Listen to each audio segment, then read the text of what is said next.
এটা ঐতিহাসিক দিন। গৃহমন্ত্ৰী অমিত শ্বাহ ডাঙৰীয়াৰ উপস্থিতিত আজি আলফাৰে সৈতে এখন শান্তি চুক্তি স্বাক্ষৰিত হয়। প্ৰধানমন্ত্ৰী নৰেন্দ্ৰ মোদী ডাঙৰীয়াৰ আশীৰ্বাদত ইতিপূৰ্বে বড়ো চুক্তি, কাৰ্বি চুক্তি, ডিমাচা চুক্তি আৰু আদিবাসী চুক্তি সম্পাদিত হৈছিল। এই গোটেইবোৰ চুক্তিৰ জৰিয়তে ৮,০০০তকৈও অধিক যুৱক যুৱতী ৰাষ্ট্ৰ জীৱনৰ মূল সুঁতিলৈ উভতি আহে। আলফাৰ দীঘলীয়া সংগ্ৰামৰ সময়ত অসমত ১০,০০০তকৈও অধিক লোকৰ মৃত্যু হৈছিল।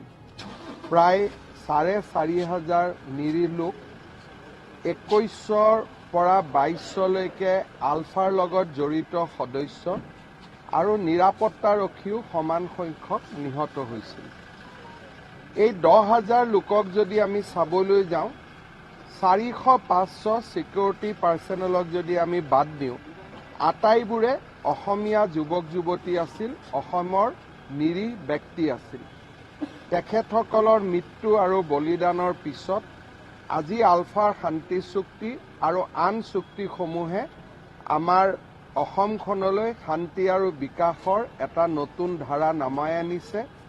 আৰু মই ভাবোঁ যে এই ধৰণে শান্তি প্ৰগতি অব্যাহত থাকিলে অসম ভাৰতৰ ভিতৰতে এখন শক্তিশালী ৰাষ্ট্ৰত পৰিণত হ'ব, দৰিদ্ৰতা নোহোৱা হ'ব, অসমলৈ এক ঔদ্যোগিক পৰিৱেশ উভতি আহিব আৰু অসমীয়া লোকৰ জীৱন ধাৰণৰ মান উন্নত হ'ব। আজিৰ এই ঐতিহাসিক মুহূৰ্তত মই পুনৰ এবাৰ ভাৰতৰ প্ৰধানমন্ত্ৰী নৰেন্দ্ৰ মোদী ডাঙৰীয়াক উত্তৰ পূৰ্বক দেশৰ মূল সুঁতিলৈ লৈ অহাৰ বাবে তেখেতৰ প্ৰচেষ্টা, তেখেতৰ যত্ন, তেখেতৰ আশীৰ্বাদৰ বাবে মই পুনৰ এবাৰ শলাগ লৈছোঁ, কৃতজ্ঞতা জনাইছোঁ। অসমবাসী ৰাইজক মই কৃতজ্ঞতা জনাইছোঁ আৰু কেন্দ্ৰীয় গৃহমন্ত্ৰী অমিত শ্বাহ ডাঙৰীয়াৰ তৎপৰতা আৰু মাৰ্গদৰ্শনক পুনৰ এবাৰ মই ধন্যবাদ জনাইছোঁ। চাওক, অসমত আটাইতকৈ অসমীয়া জাতিৰ বাবে এটা শক্তিশালী কাম হৈছিলে যেতিয়া এছেম্বলি আৰু লোকসভাৰ ছিটসমূহ ডিলিমিটেশ্যন হৈছিল আৰু সমষ্টি পুনৰ নিৰ্ধাৰণ হোৱাৰ পিছত অসমৰ খিলঞ্জীয়া লোকৰ যিটো ৰাজনৈতিক ভৱিষ্যতৰ সমস্যা আছিল সেইটো দূৰ হৈ গৈছিল। আজিৰ চুক্তিত এটা ডাঙৰ কথা সন্নিৱিষ্ট হৈছে যে ডিলিমিটেশ্যনৰ যি প্ৰিন্সিপল আছিল আৰু যিবিলাক প্ৰিন্সিপল আগত ৰাখি ডিলিমিটেশ্যন কৰা হৈছিল, ভৱিষ্যতৰ ডিলিমিটেশ্যনতো একেবোৰ প্ৰিন্সিপল ৰখা হ'ব। অৰ্থাৎ অসমীয়া লোকৰ যি আজি ৯৫ৰ পৰা ১০০খন বিধানসভাৰ আসন সুৰক্ষিত হ'ল, সেই আসনসমূহ সুৰক্ষিত হৈ থাকিব। দ্বিতীয় এটা ডাঙৰ ইয়াতে প্ৰশ্ন ৰখা হৈছে যে সাধাৰণতে এটা সমষ্টিৰ পৰা ওচৰৰ সমষ্টিলৈ ভোটাৰবিলাক ওলাই আহে আৰু সেই সমষ্টিটোৰ জনগাঁথনিটো বেয়া কৰি দিয়ে। ছাপ'জ বাঘবৰৰ পৰা লোক বৰপেটা সদৰলৈকে আহে, বৰপেটাৰ জনগাঁথনিটো বেয়া কৰি দিয়ে। বৰপেটা সদৰৰ পৰা পাটাচাৰকুছিলৈ আহে, পাটাচাৰকুছিৰ জনগাঁথনিটো বেয়া কৰি দিয়ে। এই চুক্তিত এটা কথা লিখা হৈছে যে কোনোৱেও এটা সমষ্টিৰ পৰা আন এটা সমষ্টিলৈ যোৱাৰ আগতে কেইবাটাও নিয়ম আৰু কেইবাটাও চৰ্ত সাপেক্ষেহে যাব পাৰিব। তাৰ ফলত অসমীয়া লোকৰ বা অসমবাসীৰ আজি যি ৰাজনৈতিক এটা আমাৰ সুৰক্ষা হৈছে সমষ্টি পুনৰ নিয়োগৰ বা ডিলিমিটেশ্যনৰ পিছত, আজিৰ চুক্তিখনে তাক আৰু এটা স্থায়িত্ব প্ৰদান কৰিলে। ইয়াৰ উপৰিও অসমত প্ৰায় ১.৫ লাখ কোটি টকাৰ নিৱেশৰ কথা ইয়াত ৰখা হৈছে। যিমানবোৰ প্ৰকল্প ইয়াত দিয়া হৈছে, গোটেই প্ৰকল্পবিলাক যদি আমি যোগ কৰোঁ, প্ৰায় ১.৫ লাখ কোটি টকাৰ নতুন নিৱেশৰ প্ৰস্তাৱ এই চুক্তিত ৰখা হৈছে।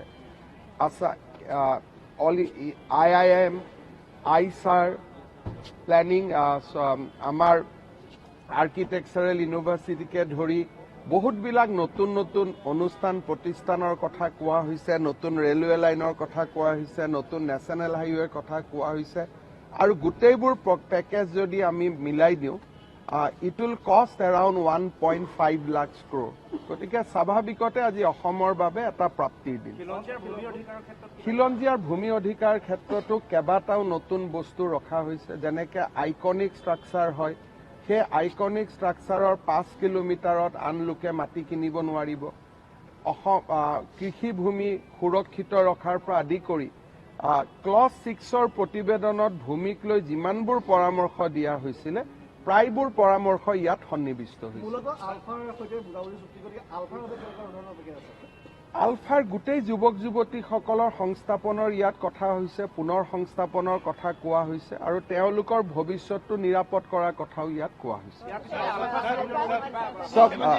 एक मिनट में हाँ मैं पूरा हिंदी में बताऊंगा, ये लोगों को मैं फिनिश करके पूरा 2 मिनिट दीजिए। পৰেশ বৰুৱা ডাঙৰীয়াক শান্তি চুক্তিলৈ উভতি আহিবলৈ মই বাৰম্বাৰ অনুৰোধ জনাই আহিছিলোঁ। একাংশ লোকৰ মাজত বিশেষকৈ যিসকল পৰেশ বৰুৱা ডাঙৰীয়াৰ লগত ঘনিষ্ঠ সম্পৰ্ক ৰক্ষা কৰে তেওঁলোকৰ এটা কথা আছিল যে প্ৰ'টক আৰু এণ্টিটক দুইটা আলোচনা একেলগে হ'ব নোৱাৰে। গতিকে প্ৰ'টকৰ আলোচনা শেষ হৈ গ'লেহে তেওঁলোকে আলোচনাৰ বাবে মন মেলিব। গতিকে এক প্ৰকাৰ ক'ব গ'লে পৰেশ বৰুৱাক শান্তি আলোচনালৈ লৈ অহাৰ ক্ষেত্ৰত ইও এটা ডাঙৰ পদক্ষেপ। हाँ मैं अभी हिंदी किबा আছিল চাওক, আচলতে ডিলিমিটেশ্যনৰ পিছত অসমৰ ৰাজনৈতিক সুৰক্ষাৰ প্ৰশ্নবিলাক এনেই নোহোৱা হৈ গৈছিল। বাকী আছে NRC খনৰো আমি ৰাস্তা উলিয়াইছো, তাক কেনেকে পুনৰ বিচাৰ কৰিব পাৰি। আৰু আমাৰ দিনত NRC হলে বা আমাৰ দিনত NRCৰ পুনৰ বিচাৰ হলে বাকীও বহুত যি কৰিব লাগে এইটো আমি কৰিব পৰা যাব। কিন্তু ৰাজনৈতিক সুৰক্ষাৰ যিটো আমি প্ৰচেষ্টা লৈছিলো ডিলিমিটেশ্যনৰ জৰিয়তে, আজি সি এক দলিললৈ ৰূপান্তৰিত হ'ল। এতিয়া ভৱিষ্যতে ডিলিমিটেশ্যন হলেও প্ৰিন্সিপলটো একেই থাকিব। সেইকাৰণে মই ভাবো যে অসমীয়া লোকৰ বা অসমবাসীৰ ৰাজনৈতিক সুৰক্ষাৰ ক্ষেত্ৰত ই এক বহুত ডাঙৰ ঐতিহাসিক দলিল ৰূপে পৰিগণিত হয়। যিমানখিনি আইন সংশোধন লাগিব, যিমানখিনি ভূমিৰ কাৰণে আইন সংশোধন লাগিব, গোটেইবিলাক আমি টাইম বাউণ্ড মেনাৰত কৰি পেলাম। I'll just dispose our local journalists in 2 minutes, then I'll come back to you. So, জনজাতিকৰণৰ ক্ষেত্ৰত আজি গোটেইকেইটা জনজাতীয় ছাত্ৰ সংগঠন ইয়াত উপস্থিত আছিল। গৃহমন্ত্ৰীয়ে তেওঁলোকক হাঁহিয়ে কৈছে অব তোমাৰা বাৰী। গতিকে তেওঁলোকক সুধিলে গম পাব যে মই গোটেইকেইজনক লগাই দিছো আৰু গোটেইকেইজনৰ আগত গৃহমন্ত্ৰী ডাঙৰীয়াই নিজে নুসুধাকৈ কৈছে যে অব তোমাৰা বাৰী হে। তাৰমানে 6 জনগোষ্ঠীৰ জনজাতিকৰণটো এনেকে কৰিব লাগিব য'ত অসমত সমস্যা নহয়। আৰু গৃহমন্ত্ৰী ডাঙৰীয়াই আজি ইংগিত দিছে যে ইয়াৰ পিছত তেখেতে অসমক লৈ নেক্সট কৰিবলগীয়া কামটো হ'ল 6 জনজাতিৰ সমস্যাটো দূৰীকৰণ বা সমাধান। চাওক, নিৰ্বাচনটো বিজেপি নিৰ্বাচন কি আছে, নৰেন্দ্ৰ মোদী ডাঙৰীয়া যেতিয়ালৈকে জীয়াই থাকিব প্ৰধানমন্ত্ৰী হৈ থাকিব। আমি নিৰ্বাচনক লৈ আমি কোনো কথাই নকওঁ। আমাৰ কাৰণে ইলেকশ্যন এটা ঘটনা, যি প্ৰধানমন্ত্ৰী যি গৃহমন্ত্ৰী আছে একেই থাকিব। গতিকে ইলেকশ্যন লৈ আমি ইমান চিন্তা নকৰো আৰু ভোটৰ কাৰণে আমি একো কৰিব নোখোজো। সেটেলমেন্ট হ'ল কাৰণে মেমৰেণ্ডাম অফ সেটেলমেন্ট বুলি কোৱা হৈছে। Memorandum of understanding, memorandum of settlement, these are bureaucratic language. মই চেছ কৰো এওঁলোকক বাকী সকলোকে। 3টা ঘটনা হৈছিল, 3টাই সমাধান হৈ গ'ল। একচুৱেলি গোটেইকেইটা আলফা স্বাধীন বুলি প্ৰমাণ নহলেই গাঁৱৰ ল'ৰাবিলাকহে ধৰাত পৰিলে, গৈ তেওঁলোকে কনফেছ কৰিলে। আলফা স্বাধীনে নামটোহে ললে আমি কৰিছো বুলি, কিন্তু যিমানকেইটা ল'ৰা ধৰাত পৰিলে আপোনাৰ মোৰ দৰে গাঁৱৰ ল'ৰা কোনোবাই শিকাই দিলে যে এইটো মাৰিলে অলপ টকা পাবি, সেইটোহে ঘটনা আছিল। এতিয়া 3টা ঘটনাই সমাধান হ'ল আৰু 3টা ঘটনা SP সকলে প্ৰেছ কনফাৰেন্স দিছে। আৰু এই গ্ৰেনেডৰ লগত মইতো নাভাবো আলফা স্বাধীনৰ কিবা সম্পৰ্ক আছিল বুলি। 3টাইতো সমাধান হৈ গ'ল আৰু 3টাই নিবনুৱা ল'ৰা কিছুমানে ধৰাত পৰিলে। हाँ बताइए। हाँ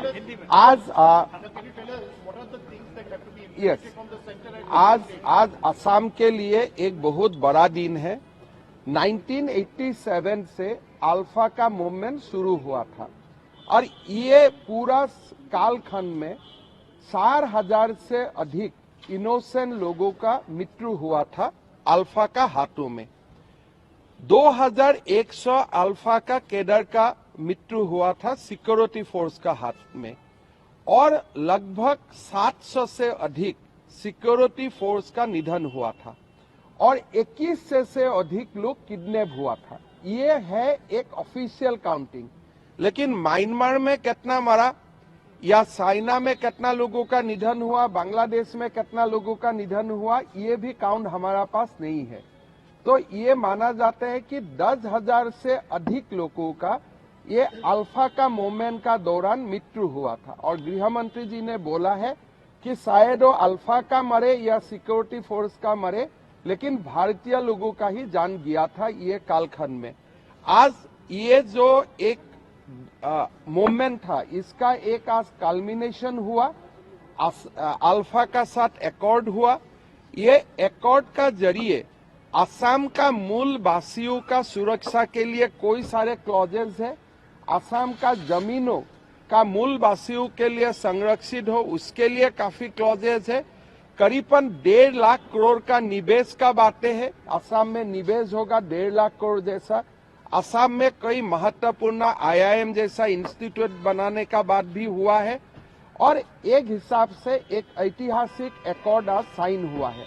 प्रधानमंत्री नरेंद्र मोदी जी का जो आउटरीच था नॉर्थ ईस्ट का ऊपर कि नॉर्थ ईस्ट मेन स्ट्रीम हो जाए, नॉर्थ ईस्ट का लोग भी भारत का और प्रदेशों जैसा खुशहाली से जी सकता है, ऐसा उनका जो मन था, कल्पना था, आज का अल्फा का साथ एकॉर्ड हुआ है। इससे उनका आशा, कल्पना और उनका जो एक मन था, ये मन को आज वास्तवायित हुआ है। मैं प्रधानमंत्री नरेंद्र मोदी जी को धन्यवाद देता हूं ये ऐतिहासिक एकॉर्ड के लिए और नॉर्थ ईस्ट के लिए उनका जो एक बहुत बड़ा मन है, इसके लिए मैं प्रधानमंत्री मोदी जी को धन्यवाद देता हूं।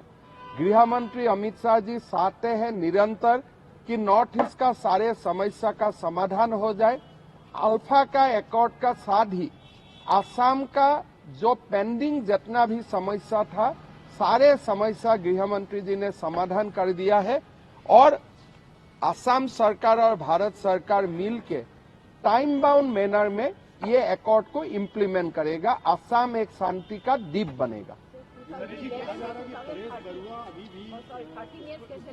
देखिए, परेश बरुआ जी एक है, परेश बरुआ जी का भी ये मन था कि प्रो टॉक का साथ एक बार एकॉर्ड हो जाए तो वो भी शांति का पहल करेगा। हमारा असम में एक ही अभी रह गया है, तो इतना तक हम लोग आया हूं तो बाकी का रास्ता हम लोग पार कर लेगा, ये मेरा मन में विश्वास है और उसका ऊपर भी बातचीत कोई ना कोई लेवल में होते रहेगा और कोई ना कोई समाधान उस विषय में भी आ जाएगा। इसलिए आज परेश बरुआ जी को छोड़ के बाकी सारे अल्फा लोगों ने आके आज एकॉर्ड किया। लग गया तो इसके लिए आप कांग्रेस को पूछना पड़ेगा क्यों लग गया। अभी तो मैं तो मनमोहन सिंह नहीं हूं ना आंसर देने के लिए। मैं तो हो गया। हाँ, मेजर पॉइंट ऑफ एग्रीमेंट ये है कि असम का अभी डिलिमिटेशन हुआ था।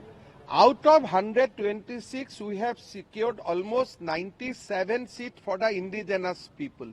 So that principle will continue even in the next delimitation. तो ये एक हमारा बहुत बड़ा प्राप्ति हुआ कि अभी असम का लोगों का जो पॉलिटिकल एक हमारे इनसिक्योरिटी था, ये इनसिक्योरिटी का समस्या का समाधान हुआ है और साथ में असम का समस्या, काफी सारे समस्या का समाधान एकॉर्ड में है और साथ साथ में 1.5 लाख करोड़ का निवेश का भी बात एकॉर्ड में बोला गया है। Sir, can you tell us what will be implemented by the center and what will be done by the state? There is a in the accord itself there is a clauses which will be implemented by the central government, which will be implemented by the state government. That is there itself in the accord itself. In the body of accord it has been written. And in terms of NRC, has Sultan there is a demand across Assam to redo the NRC because last NRC there was various factors for which we could not do it properly. Now review petition is pending before the Supreme Court. As the matter is in the litigation or matter is before the apex court, we have not mentioned that in the NRC except a reference that after the Supreme Court verdict, central government will take up the matter, look at the matter afresh. So there is a reference to NRC, but no conclusion could be achieved in this accord because of the fact that the matter is pending in the Supreme Court. However, there is a reference of NRC in the accord itself. And the Home Minister says Ulfa will be disbanded. Yes, they will. What will be how will they take it forward? You see, when Alpha was formed, these are the people who form Alpha.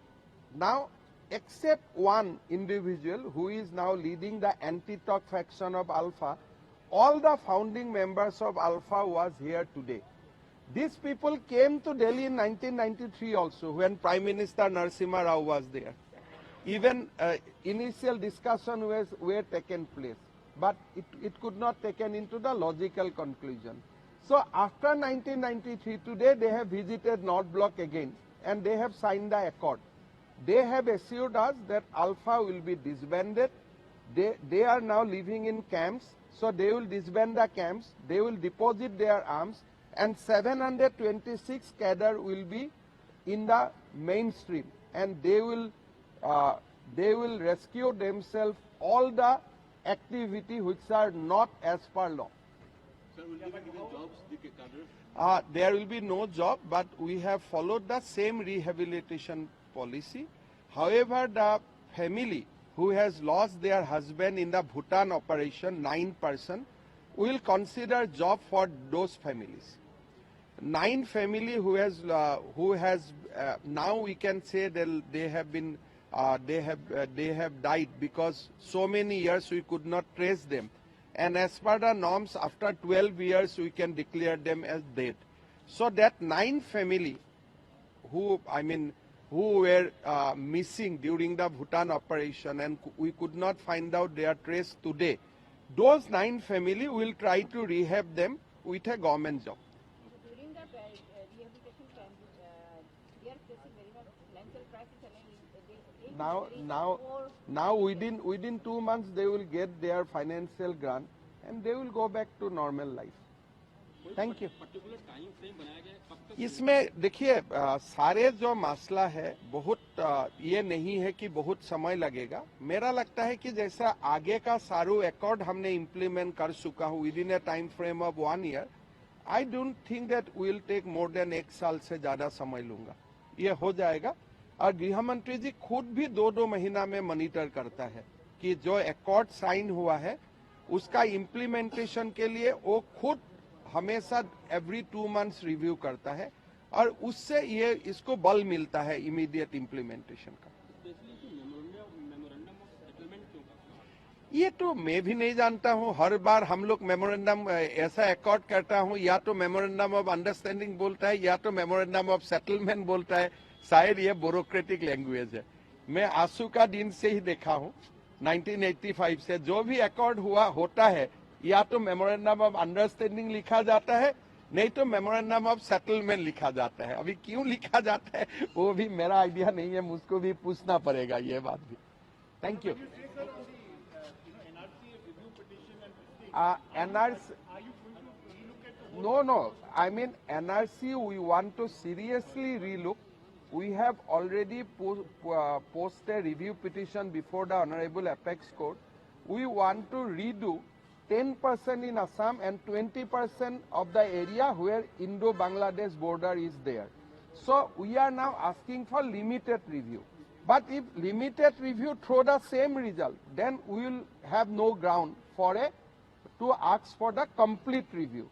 So that is why we don't want to harass the people once again. We have sought for limited review, 20% in the border area, 10% in the mainland area. If that throws some severe, the kind of differences which we think it is there, then we will come back to Supreme Court again for asking complete fresh. But if we fail or if our understanding is wrong, then we will accept the NRC as it is. Thank you.